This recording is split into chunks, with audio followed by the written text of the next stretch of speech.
Shalom, everybody. This is Dr. David Jones from Ruach Ministries in Brandon, Florida. Today, we're going to talk a little bit about Sukkot. One of the big things with Sukkot, there's so many things you can talk about, what it represents, and you can talk about the physical, you can talk about the spiritual, prophecy, all of these things. You can get into all of that. I want to talk a little about today is just the fact of gathering in Sukkot. I mean, Sukkot is also called the Feast of Ingathering. Why?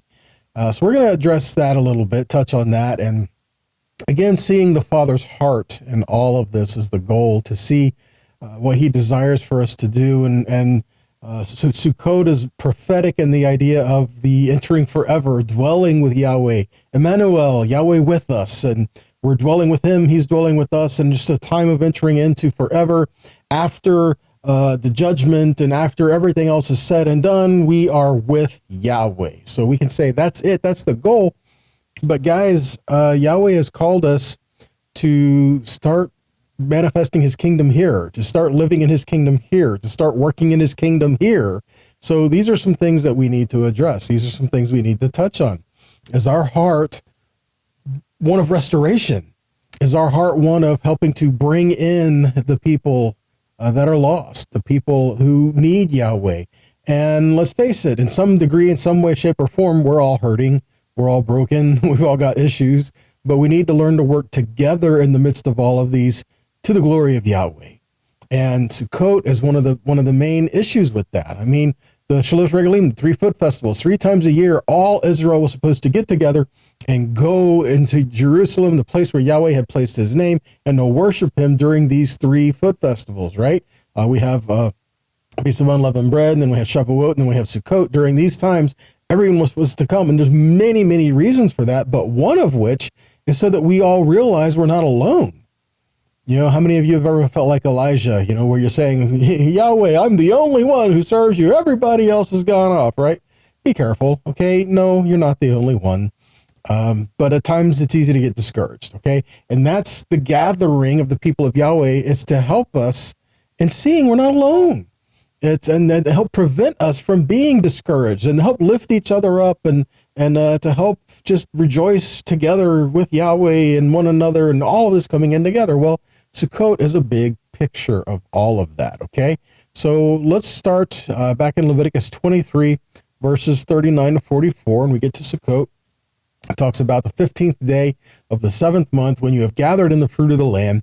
You shall keep a feast unto Yahweh 7 days. On the first day will be a Sabbath. On the 8th day will be a Sabbath. And then you shall take on the first day the boughs of goodly trees, branches of palm trees, the boughs of thick trees, and the willows of the brook, and rejoice before Yahweh your God for 7 days. And you shall keep it as a feast unto Yahweh for 7 days in the year, and it shall be a statute forever in your generations. You shall celebrate it in the 7th month. Verse 42. You shall dwell in booths, or dwell in Sukkot 7 days. All that are Israelites born shall dwell in booths, that your generations may know that I made the children of Israel to dwell in Sukkahs, to dwell in Sukkot, when I brought them out of the land of Egypt. I am Yahweh your God. And Moshe declared to the children of Israel the feast of Yahweh. So one of the things that we see here is that Yahweh says, I want Israel to dwell in a sukkah, because I made Israel dwell in a sukkah when I delivered them, when I brought them out of Mitzrayim, Egypt.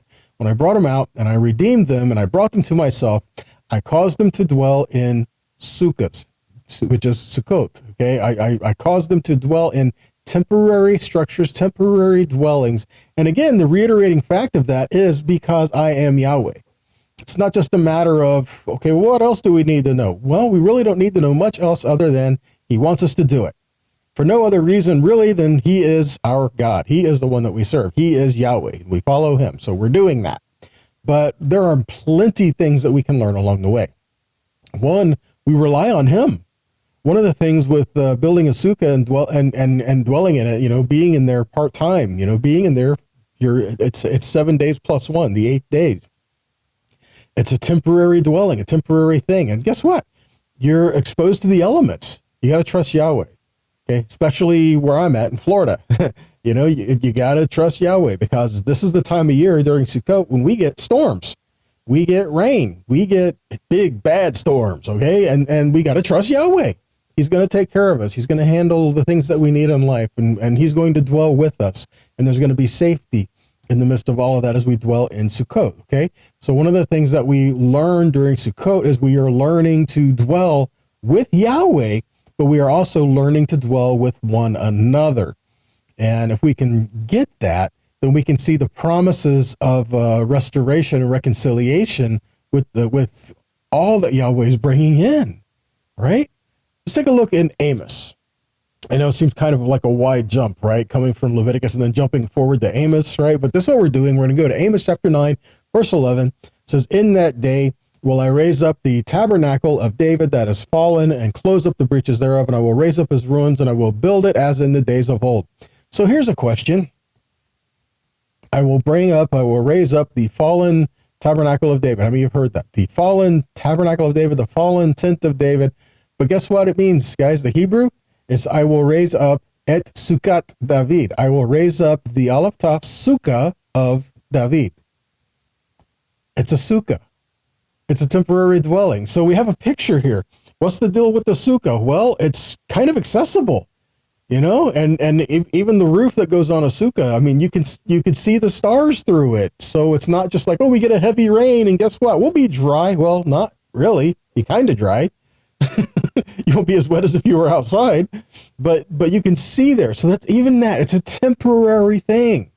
Okay. And so what's the idea about raising up the fallen tabernacle of David? Because we're talking about access. Because we're talking about being able to approach Yahweh. Sukkah, even though it's temporary, it's not a solid structure, but yet it's open, it's inviting, and it's a way to approach. And that's one of the themes of Sukkot is inviting people into the sukkah. Well, who better to invite to the sukkah than Yahweh himself? Who better to invite than all those who are seeking him? If they're seeking him, then let them find him in places where he is. How about in your sukkah? You know, so that's what we're looking at. We are looking to bring restoration to all of those who are seeking for Yahweh and they don't know how to find him. Maybe they can find him in your sukkah. Maybe they can find him in your home, in your dwelling, or in your life. And so that's coming forth from us. So this restoration of access to Yahweh is, again, another theme that we find in Sukkot. Now from Amos, we go to Acts 15, 13 to 17. Says Yaakov broke the silence. He said, "Brothers, here's what I have to say. Shimon has told us in great detail what God did when he first began to show his concern for taking from the Goyim people to bear his name." What's Goyim? Nations, people from the nations. You have Israel and the nations. If you're not Israel, you're from the nations, right? So it's Israel and the Goyim. So to take from the nations of people to bear his name. And the words of the prophets are in complete harmony, for it is written in verse 16, "After this I will return, and I will rebuild the fallen tent of David, and I will rebuild its ruins, and I will restore it." Why? Verse 17 is the why. "So that the rest of mankind may seek the Lord, that is, all the nations who have been called by my name." So when we have here, I will rebuild the fallen tent of David. We just read it in Amos. What is it? Is it a tent or is it a sukkah? See, again, it's the idea of what do we picture when we hear the word. You know, words mean things. So when we picture it, what do we picture? I want us, when he says, "I will rebuild the fallen tent of David," I want us to think more along the lines of a sukkah, because that's the word that was used in Amos. And this is quoting from there. So the idea is access to the Father. And from who? Not just the natural born descendants of Israel, but the rest of mankind who seek Yahweh from all of the nations who have been called by the name of Yahweh. They can come and have a place of access to come in and to worship, even from all of the nations come and worship, which is, again, another thing that's given a theme for Sukkot, the Feast of the Nations, because it is a time when all nations will come and worship Yahweh, and that's prophecy, and we'll get to that here shortly. Matter of fact, that's what we're looking at next. It's a prophetic image of gathering together to worship Yahweh from now and into eternity. Zechariah, chapter 14, verses 16 and 17, we read, "Then all the survivors from all the nations that attacked Jerusalem will go up from year to year to worship the King, Adonai Sabaoth, and to celebrate Sukkot.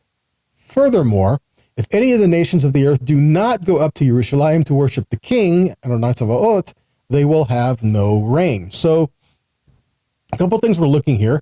It's how this verse starts. And all those who are left, all those who remain, whoa, wait a minute, what? Yeah, all nations will come against Jerusalem, but yet Yahweh stands with Israel, right? So when that happens, what side of that do you want to be on? Okay, these are important questions we need to ask, because it says that there are survivors from the nations that attacked Jerusalem. Well, who are they? These are ones who are going to worship Yahweh, and they will come up during Sukkot to worship him, and they will go to Jerusalem to do so. Wow. And I don't think Jerusalem's big enough to have all nations from everywhere come to worship Yahweh. So my thinking, this fits in line with a prophecy of the New Jerusalem. Okay, and that's what he's looking at here. Of all those that are there, will go up and they will worship Adonai Tzavaot and celebrate Sukkot. And if they do not go up to worship, then they will have no rain in nations wherever they are. So here's another thing. During the time of Sukkot, we pray for rain. Why? Because that's what we're looking at here. They're praying for rain because this is a blessing that Yahweh says. Or you can consider it a curse. I would rather consider it a blessing, because he says, if you don't come up, then you will get no rain. But guess what? The opposite of that is just as true. If you do go up, then you will get rain. And what we're praying is not just rain, but the right rain at the right time. Okay? The early rains and the late rains, when we first plant the crops, we want the softer rains, because if it's get heavy rains, it'll wash away the seed, right? So we want water to water the seed, to water the crops, but we want them to grow. And then when it starts to grow and get a little more mature, we want a little stronger wind and the stronger rains and the stuff like that to help strengthen the crop. See, so it's not just rain that we want the right rain at the right time. And Yahweh says, if you come to worship me during this from all the nations, I will grant to you the right rain at the right time. But in this, don't lose sight of what we're talking about here. People from all the nations coming together. And that is another place that we need to kind of stop and take stock of ourselves. People from all the nations are coming together to worship Yahweh. What if we don't speak the same language? What if we do things a little bit differently? Right? We need to stop and examine where our heart is in this. If we're people who are truly seeking Yahweh, are we going to beat each other up over how we're doing it? Or are we going to work together and to pursue Yahweh together? And in areas where we're all wrong, we will try to work together to make it right. See, that's some things that we need to address, and some things that we need to be humble about and approaching Yahweh. There's a day coming when he will correct all of us and tell us how we're all wrong, and that he will show us, he will teach us himself how to walk in his ways and how to walk with him. Okay? So one of the things we see here is gathering the increase, or it's called the Feast of Ingathering. He says that when you have gathered in from the fruit of the land. Now, this isn't the wheat or the barley feast. So that was a different moed, gathering in from the wheat and the barley. Well, the wheat, that's like during the time of the barley, during the time of unleavened bread, right? You have the ripe barley there during the time of unleavened bread, during the time of Aviv. And then the wheat, gathering in the wheat of all that. Well, that was, again, time of Shavuot, right? Well, so that's then, those were different moed. This is gathering in from the fruit of the land. So we're talking literally fruit. The word for fruit is pre. Okay, now we're not talking about fruit here. We're talking about, I guess a better way to put it would be the increase of the land, which is a broader definition. It's not just barley, not just wheat. It's that which is given of the increase, just that which comes forth. And in that, we can use it as a wide, broad brush to paint very prophetic images and pictures of what it means. The word that's used there is tavua. Tavua is the word that's used there. It means when you have gathered in the fruit of the land, literally means that which comes forth, or that which is the increase of the coming forth of the land. Literally, how that would read in the Hebrew is ba'aspechem et tavuat haaretz. So again, the first word there is asaf. It's to gather in, like a gathering together. That's where we get the word Yosef from, to add to gather in together. The aleph taf tavuat, the aleph taf coming forth of haaretz, the land. Okay, so this, in this way, defining it this way, allows us to look at it a little more prophetically which when we see this word used in other places in Scripture, in the prophets as well, we see that it does have that idea. Okay? Backing up with the Theological Word Book of the Old Testament, it says that the fourth most frequently occurring verb in the Old Testament is used 2,570 times, for the most part with meanings of go, arrive, or enter a house, or more idiomatically, to die, or like to go to the fathers. Bo is a word used there. It is associated with a promise fulfillment motif. So it says a promise and a fulfillment of the promise. Okay, it's also used in proclamations of salvation that Israel will come back to the land. So we have this feast of the end of all the cycles, the end of all the feasts and the festivals. The very last one is the gathering in of all the increase of that which has come forth and gone into the land, and we have that as a prophetic image during the prophecies as well. I think it's safe to say that we can use this as a gathering back of all the people of Yahweh, a gathering of all the people of Yahweh into the land at the end of the age, at the end of everything. Let's look at a couple things. Isaiah 35:10, again, this is used in the proclamations of salvation and Israel coming back to the land, right? Isaiah 35:10, it says, the ransom of the Yahweh shall return and come to Zion with singing, everlasting joy shall be on their heads, and they shall obtain gladness and joy, and sorrow and sighing will flee away.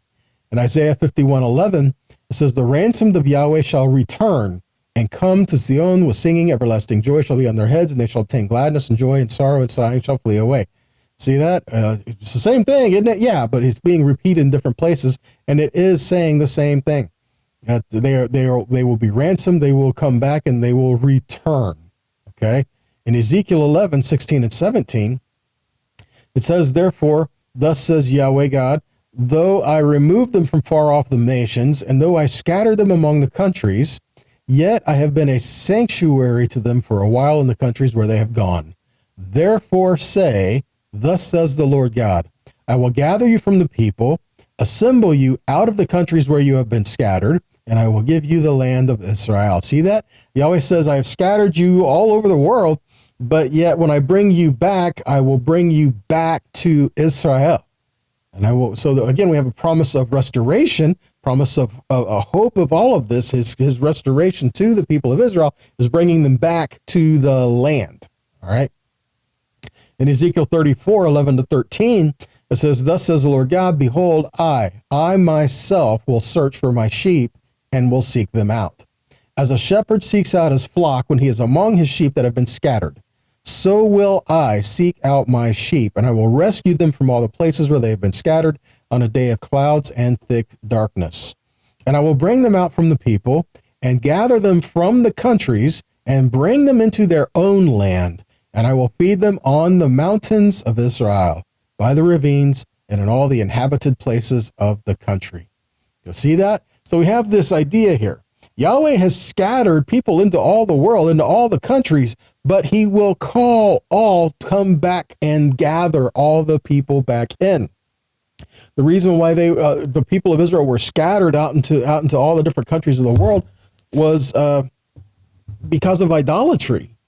So because of idolatry, the people were scattered into all the world, but yet Yahweh is calling all the people to return, calling all the nations to come back and return to Yahweh in the place where he has placed his name. And we see this in the Torah and in the prophets as well.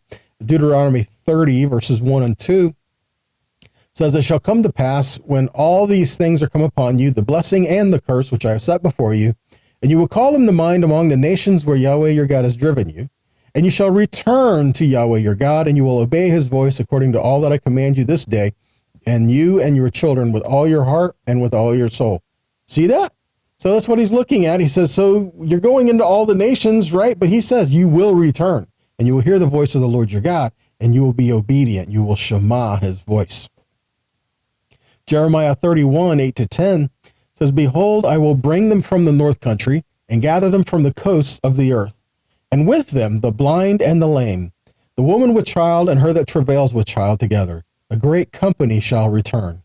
And they shall come with weeping, and with supplications will I lead them.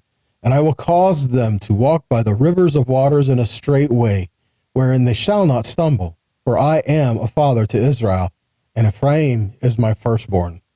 Hear the word of Yahweh, O you nations. and declare it in the isles far off, and say, he that scattered Israel will gather him and keep him as a shepherd does his flock. See that? The time of Sukkot is a gathering together, and so we see this prophetic image of gathering together all the people throughout the ages, throughout the land. In the end of everything, when all is said and done, Yahweh will gather his people. And that's the picture we have for Sukkot. The idea here is, if Yahweh is gathering us all together, are we seeking to do the same? Are we seeking to gather together with the people of Yahweh? Are we seeking to trust him, be obedient to him, dwell in Sukkot and dwell in the midst of one another and walk with one another and just follow Yahweh? And are we willing to do that? Or are we too busy trying to find our own pieces of doctrine where we don't agree with other people?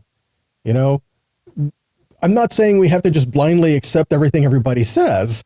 What I am saying is that we need to learn to walk together if we're going in the same direction, and let Yahweh sort the rest of that out. Okay?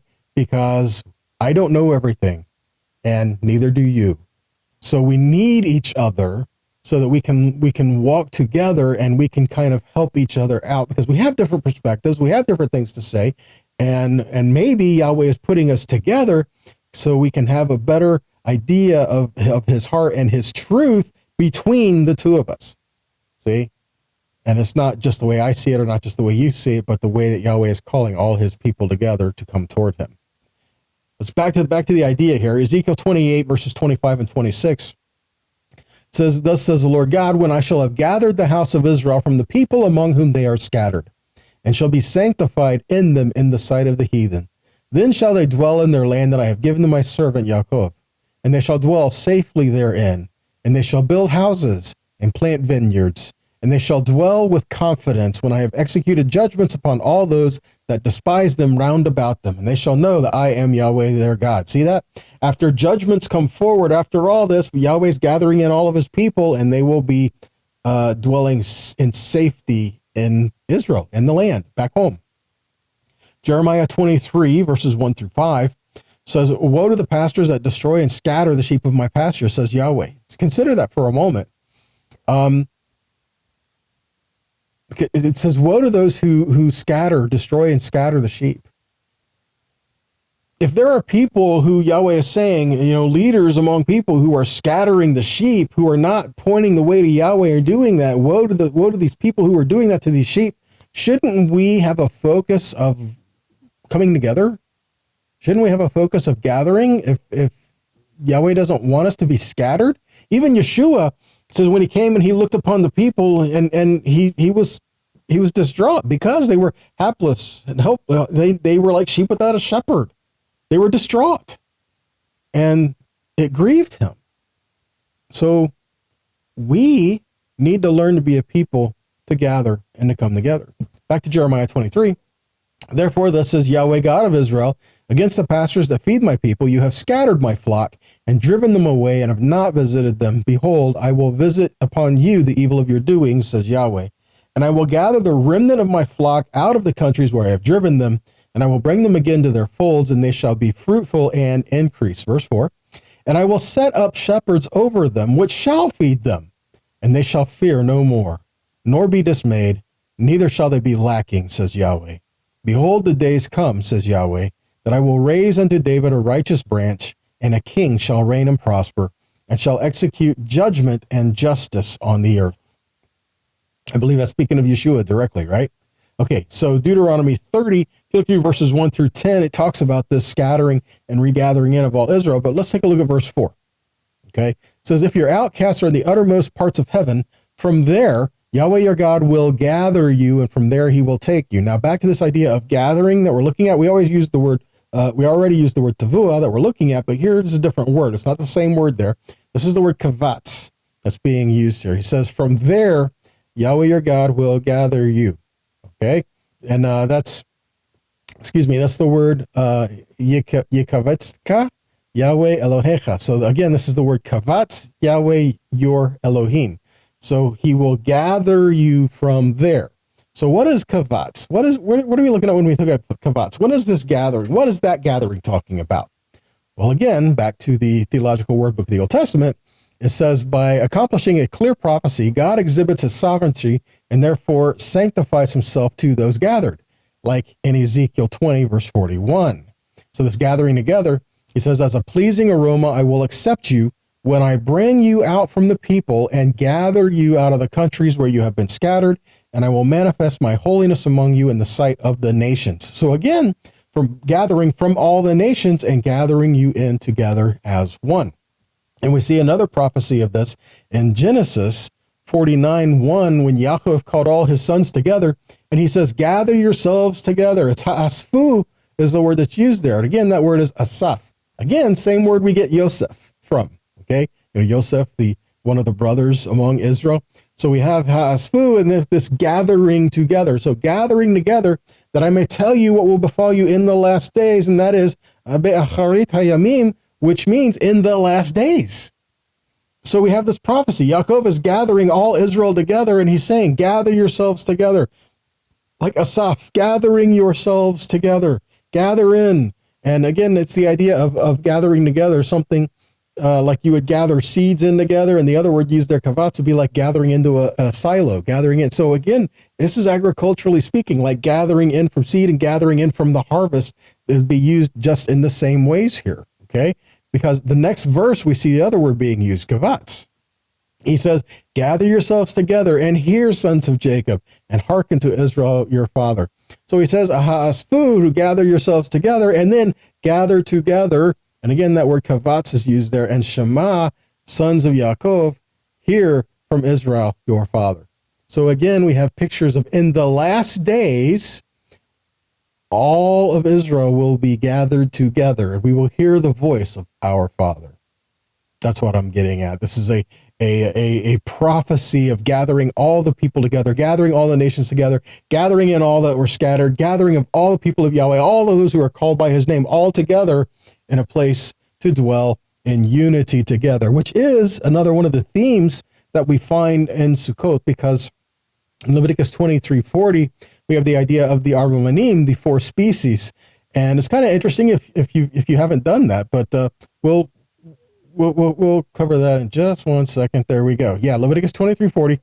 Take the 4 species, the arba minim, and what are you told to do with these? Nothing more than to rejoice before the Lord your God for the time of Sukkot. To rejoice before the Lord your God for the 7 days. And so what do these things represent? What do they have to do with anything? I mean, it seems kind of wild, right? I mean, what's the idea of just taking these things and then rejoice that, okay, what do we do now? That's it. But what can we learn from this? Now, there's a lot of different midrashes out there that talk about what these things represent, but there's some good things that we can learn here.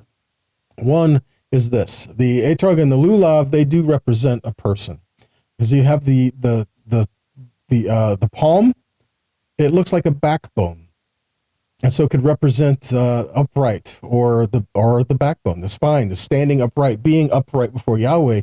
And then the myrtle leaves look like eyes. They have the shape of the eyes, and so we're having the look of the eyes there. And the willow looks like a mouth. And so again, the idea of the eyes and the mouth and being upright and all these things. And the etrog looks like a heart, and representing our heart. And even though it looks good, looks healthy, it's got a really thick skin, but it bruises extremely easy, and a lot of care has to be taken to make sure that it doesn't get bruised or doesn't get damaged. And that represents our heart. Same kind of a thing. But the idea behind all of this is that we are supposed to thank Yahweh with our whole body as a body. Okay? We bless him and we rejoice before him individually as a body, but then recognizing as a multitude of people, as a body of people called by his name. And each of these, the 4 species, they're different, but they come together to rejoice before Yahweh.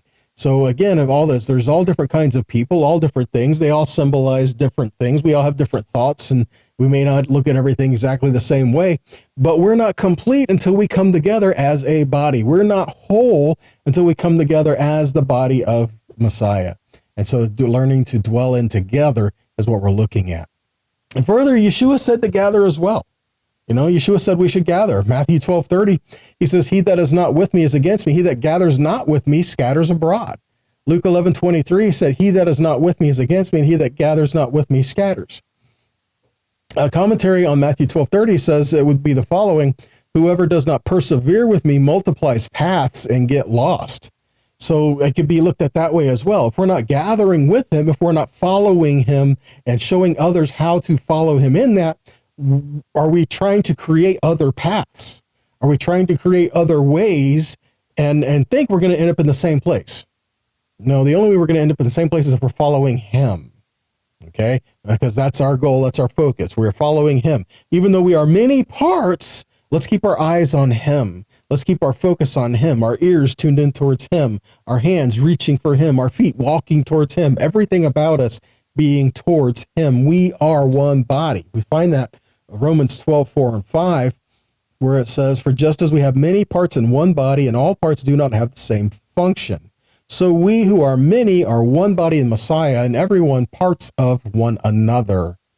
1 Corinthians 12:12 says, for just as the body is one and has many parts, and all the parts of the body, though many, are one body, so is Messiah. That's what we're looking at. We are all part of the body. So, and the things that we're doing, are we trying to gather in? Are we trying to bring a focus in together? Or are we trying to scatter? Are we trying to divide? Are we walking in division, strife, contention? Or are we truly trying to speak the truth in love? How many of you guys have done that? Okay, speak the truth in love, right? We need to speak the truth. Okay, well, here's the thing. We need to speak the truth, but we need to speak the truth in love. What I'm saying there is, do we share with someone because we care, or do we share with someone because I'm right? There's a big difference between the two. Okay, it's like we need to share with someone because we love Yahweh and we're excited about the things of Yahweh, not because, oh, you're wrong, and let me tell you why you're wrong. See, that's not sharing in love. And or do we really have the truth if we don't share it in love? I mean, that's a whole nother discussion, isn't there? What does it say? Though I speak with the tongues of men and angels, but I don't have love, it's like a clanging cymbal. And that's the idea. Let everything that we do be done out of love. Love for Yahweh and love for one another in the midst of that. Because that is the testimony of the body of Mashiach, is that we love one another. John 15:13-14, Yeshua says, greater love is no man than this, that a man lay down his life for his friends. And you are my friends if you do whatsoever I command you. So what does it mean? Greater love is no man than this, what? To lay down his life for his friends. So that's the idea. Are we willing to lay our life down for someone, or do we just want to blast them and tell them how they're wrong? Or are we really willing to lay our life down for someone? That's a difference. That's the difference between love and I'm right, right? So it keeps us in this idea as well. If we are going to walk in his love, then we need to keep his word. 1 John 5:2-3 says, by this we know that we love the children of God, when we love God and keep his commandments. For this is the love of God, that we keep his commandments, and his commandments are not grievous. Well, one of the things that we find that Yahweh has commanded us in multiple times is that we gather together, especially during the Moedim. The Moedim, they're holy convocations. They're times of gathering together, times of getting together with the people of Yahweh. He even gave us Shabbat so that we would gather together with one another, right? So all of these things are gathering together to learn we serve Yahweh. And no matter where we're at and scattered throughout the world, no matter where we're at, we need to have these pockets of gathering together to understand we are not alone. We serve Yahweh. And we should not be a people to be divisive, and I can't be around anybody because nobody agrees with me and I'm right. We also need to be humble, and we also need to keep ourselves from pride and arrogance.